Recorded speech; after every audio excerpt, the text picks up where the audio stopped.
Ayun, tapos yun nga, yung tantrums na malala, yung parang Mm. biglang iyak, tapos Mm. biglang hiyaw, tapos Mm. sasampalin ka. Siyempre, sabihin, hindi nyo dinidisiplina. Oo. Di ba? Yung mga Mm. ganon. Ano ba yan? Ganto ganyan. Di ba? Mm. Parang ganyan ba namin kayo yung ganong bagay.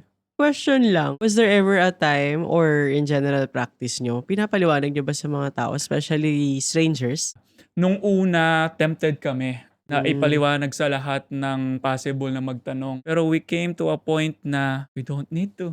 Mm. Parang ano mapapagod at mapapagod lang kami kaka-explain. Tapos it's up to them na kung ano yung isipin nila. Mm. Alam naman namin kung alam naman namin kung ano yung sitwasyon ng bata. Alam namin kung ano yung sitwasyon namin bilang Mm. parents, right? So, we came dun sa point nga or decision na hindi natin Hindi kailangan na. explain. Hindi na. Unless kung kailangan talaga, like for example, eskwelahan, siyempre, Oo. kailangan mong maging transparent Oo. kasi sila yung mag-o-observe at makakita sa anak Mm. mo. So, you need to be transparent.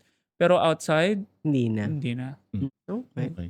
So, paano binago nitong experience na 'to yung sarili mo bilang tao? Oh, wow. No? Very personal, no? Pero that's really a good Mm. question. Kasi having a child na quote-unquote different, medyo talaga, stretching. Kasi may stretch ka eh. Patient mo, may stretch. Yung the way that you see life, may stretch din. And the way that you see children in general, mag-iiba rin talaga.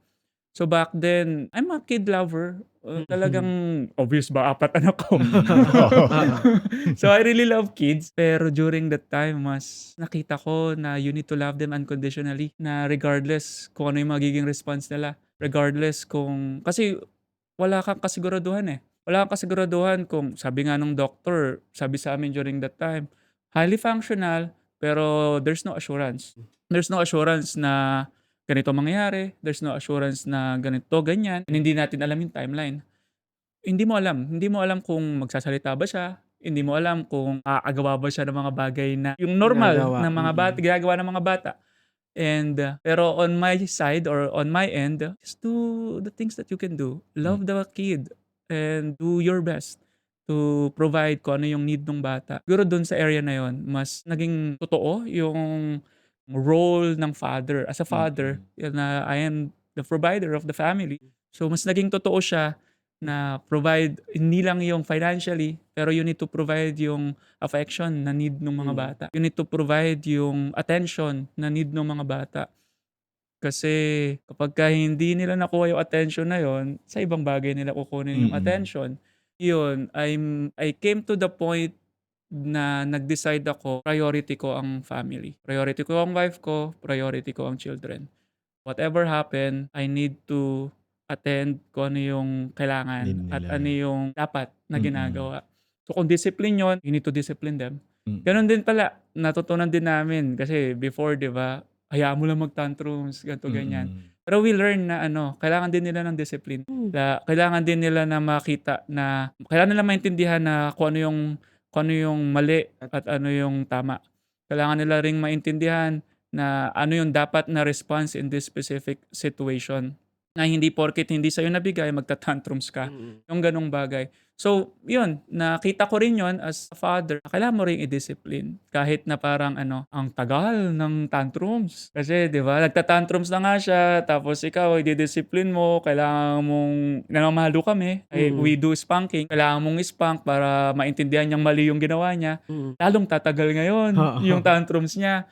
Patient din. Then, doon namin ngayon natutunan yung turo sa kanya yung deep breathing, na mag-deep breath siya. Kapag medyo high na yung emotion niya, medyo nagdi-deep breath na siya. Tapos, little by little, pinapaintindi namin sa kanya, ganito yung sitwasyon, kaya ka napalo. Ganito yung sitwasyon, kaya ka na-discipline. Hanggang sa, yun na, nare-regulate na niya yung emotion niya. Then, magugulat ka na lang din eh. Dumating sa point na siya na yung nagsabi, "Daddy, I did this. I need to be spanked." Dumating na yung point na gano'n. Oo. Kasi nga, 'di ba, they are into routine, 'di Yung ba? rules, oo. They are into rules eh. So, yun na, alam na niya na ito na yung susunod. Kaya kapagka medyo, kasi rule namin, 3 bagay sila mapapalo eh.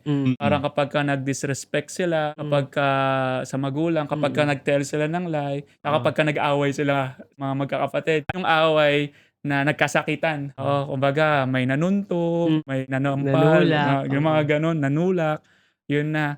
Tapos nagulat na lang ako, "Daddy, I did this to my brother." 'Di ba, mga gano'ng bagay. "I'm ready to be spanked." Yung gano'n.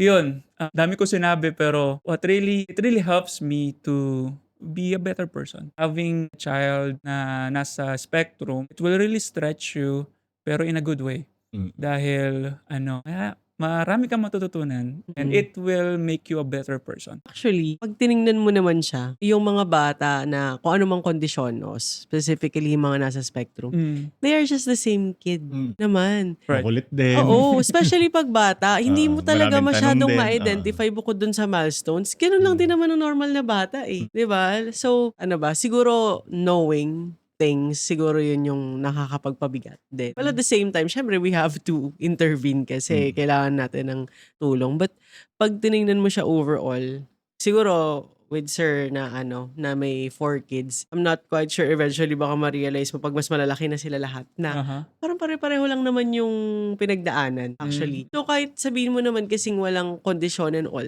meron pa ring mga nangyayari along the way na talagang i-a-attend mo yun kasi bata siya.